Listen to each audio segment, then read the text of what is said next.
This episode will be completely taken out of context. Welcome to the Fact Check This podcast. All right, Fact Check This daily. And this is going to be pretty quick because I need to get some sleep. But before anybody gets their panties all in a bunch, I am not calling Thomas Massie a RINO. I am merely stating what has been said by Cat Turd and DC Drano and a number of other right-wing know-it-alls on Twitter, X, what have you, as well as some other, as much as I hate the term because it came from the left, the Trump cultists, as it is slowly but surely becoming. So what got them calling Thomas Massie a RINO? But for one, RINO means Republican in name only. Just so everybody knows what that terminology is. And the reason that they're saying Massie is a RINO is because he's some sort of a libertarian instead of a Republican. Okay, if being a Republican means that you have to toe the line of whatever Donald Trump says forever, even if it means supporting a bad continuing resolution, which Thomas Massie did not do, or it means supporting a bad Speaker of the House in Mike Johnson, which Thomas Massie did not do, then by all means, we should all be so lucky to be RINOs in that regard. And also, for the record, not a single one of these motherfuckers who's calling Thomas Massie a RINO right now supported Mike Johnson prior to Donald Trump's endorsement. And just for the record as well, Donald Trump also endorsed Paul fucking Ryan, Kevin McCarthy, and, oh yeah, when the Democrats controlled the House, he was in favor of Nancy Pelosi being named Speaker of the House. Do we like, the whole idea of this like second term was that Trump learned a lesson. And if he didn't learn a lesson, then people were going to make sure that he knew what he was doing wrong and right the ship, as we've seen with other things up to this point. But at some point after the Gates nomination, or after the whole Gates stepping down and all of that, it seems like somehow people stopped trying to right the ship on some bad decisions on things. Because you had Gates step down, but just before that, there was the guy who was arresting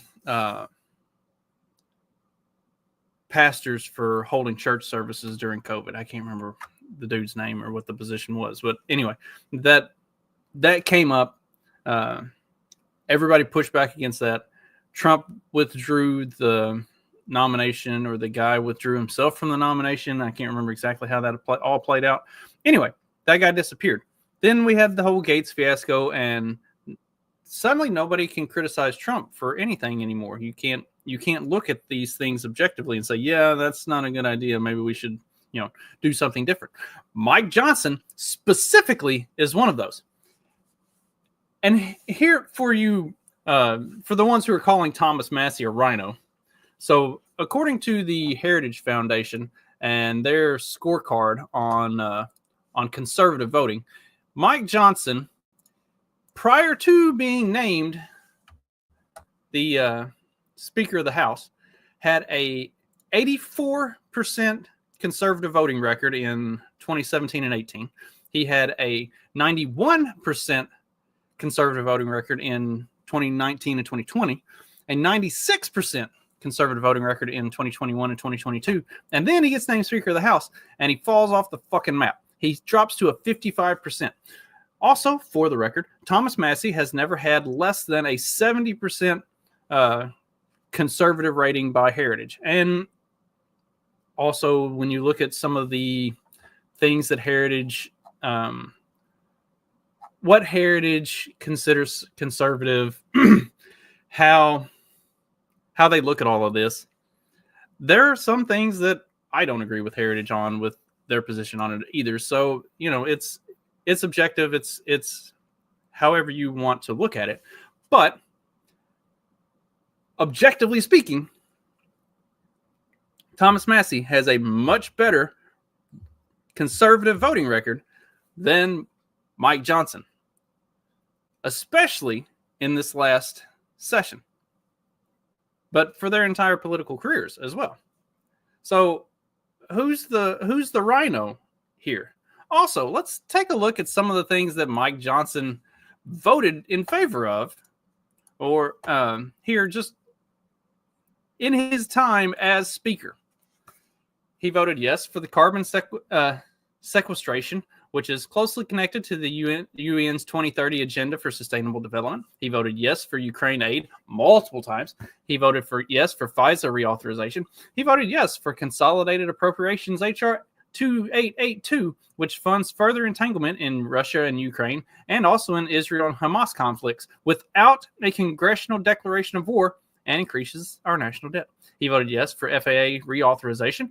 He voted yes for ASEAN relations, which is a political and economic union, as opposed to an individual sovereign nation. He voted no on House Constitutional Resolution 21, which would direct the president to remove U.S. armed forces from Syria within 180 days of the adoption of the resolution. Mike Johnson is a neocon. He is a war hawk. If that's what we want if that's what we want to call Republican, if that's what we want to call conservative, then you can fucking have it. I'm happy to be a RINO as well. Here's why all of this is bad, that they're now coming after Thomas Massie. And also, come the fuck on. All right, the ones who are like DC Drano and Cat Turd and the other moron talking heads, anon moron talking heads at that. They want Elon Musk to fund a primary opponent for Thomas Massie when he comes up for re-election. All right, well, good fucking luck.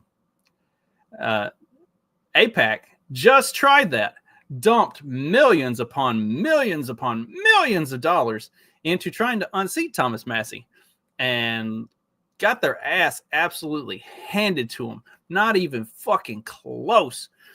Democrats don't even bother trying to run anybody for that district because Massie wins it so handily. Like, if he wins his primary, then that just means he wins because they don't even try. AIPAC went balls to the wall to get him out because he wouldn't support all of the just, blank check funding for Israel and telling them to, go on and do whatever they want in the Middle East, while also using the U.S. as the U.S. military as their backstop in case they get in over their heads and need somebody to come bail them out and, glass the fucking sandbox over there. Thomas Massie was opposed to all of the Israel BS. Israel, AIPAC, put up a primary opponent against him and dumped tons of money into his campaign and just got beat down. So please, by all means, go ahead, primary him, and get your asses handed to you as well. The constituents in Thomas Massie's district know exactly who he is, exactly what he's going to vote, and that's what they want. This is a guy that represents the people the way that the people want him to represent them. And that's not by just towing the line and doing whatever the fuck Donald Trump says, especially when you consider Donald Trump has a pretty bad fucking track record. The thing that I trust about Trump this time around is that I think he has better people around him who are going to give him better advice. But in the events that he doesn't have better people around him and he's not getting better advice, then you need to remove your head from your motherfucking ass and use your brain.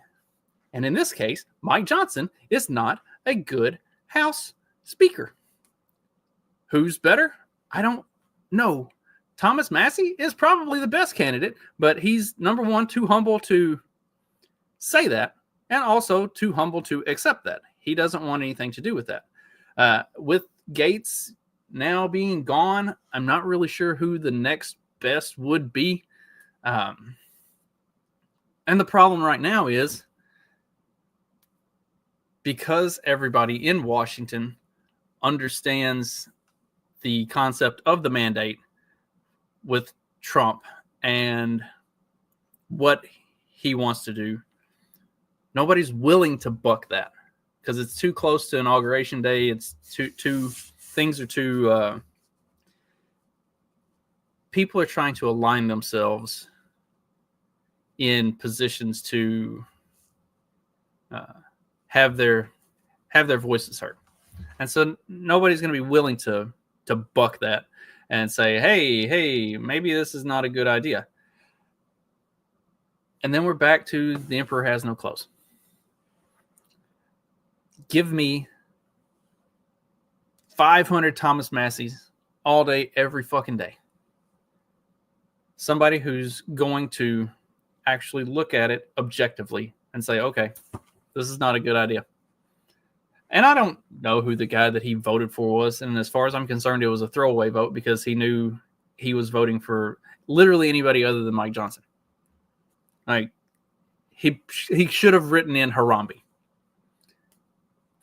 That would have been better than whoever he voted for, probably.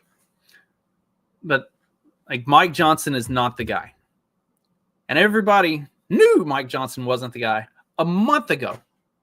But Trump gives his endorsement, and now heads go in the sand.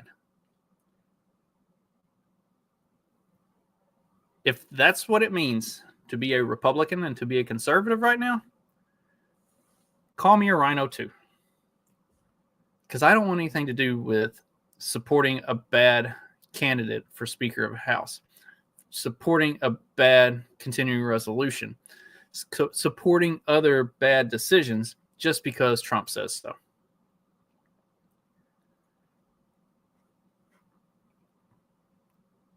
We have some of the most complex brains in the animal kingdom.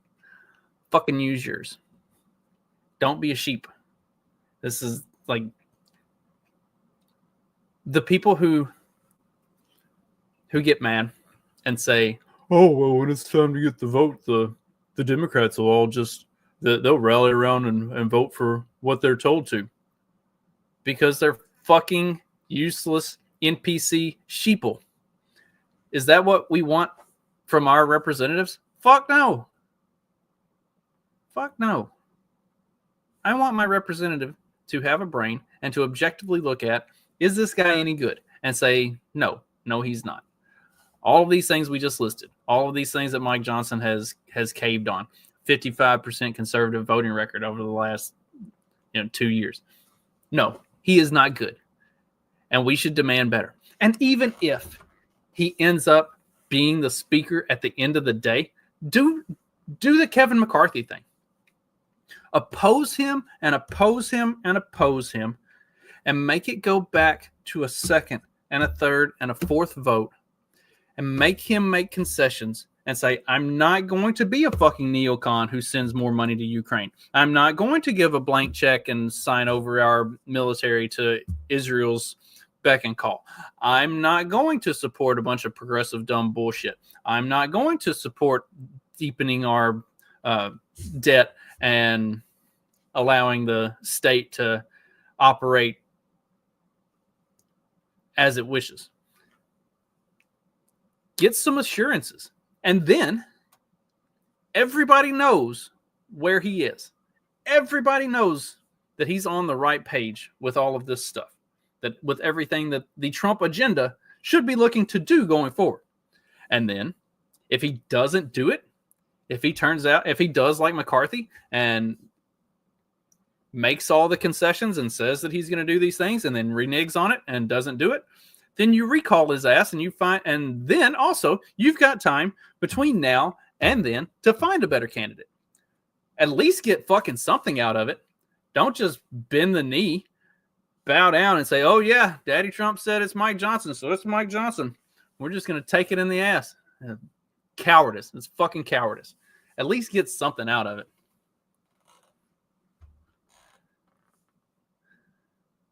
We played dominoes while I was home over the weekend. And nothing brings out the inner sociopath in me like a good game of dominoes. And one of the things that everybody else who plays with me will get mad about from time to time is I will occasionally do something that will cause me personally to lose, but it will cause somebody else to lose worse. Learn how to take losses well, and learn how to make your loss take a greater toll on somebody else that needs to pay a price. Mike Johnson should have come away from his Speaker of the House election feeling like he just got put through the fucking ringer. And instead, they just let him walk without so much as a smack on the ass.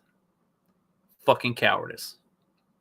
That'll do it for today. Sorry for all the language for those who are watching on Facebook. I try to be better, but sometimes I can't. Anyway, that'll do it for today. I will be back with another one. Tomorrow we're going to talk about Justin Trudeau and him stepping down as Canadian Prime Minister. And then I will also have my regularly scheduled episode will come out on Thursday. We'll be talking about that Trump mandate and the win, and how the some of the left-wing rags were spinning that coming into the end of the year and the new year. So that'll do it for me today. Tune back in later this afternoon, I think around 12:30 Central. Going to get on here with Johnny Profita, and we're going to do some peddling fiction. So, yeah, that'll be later this afternoon, which means I gotta go take a nap. Later.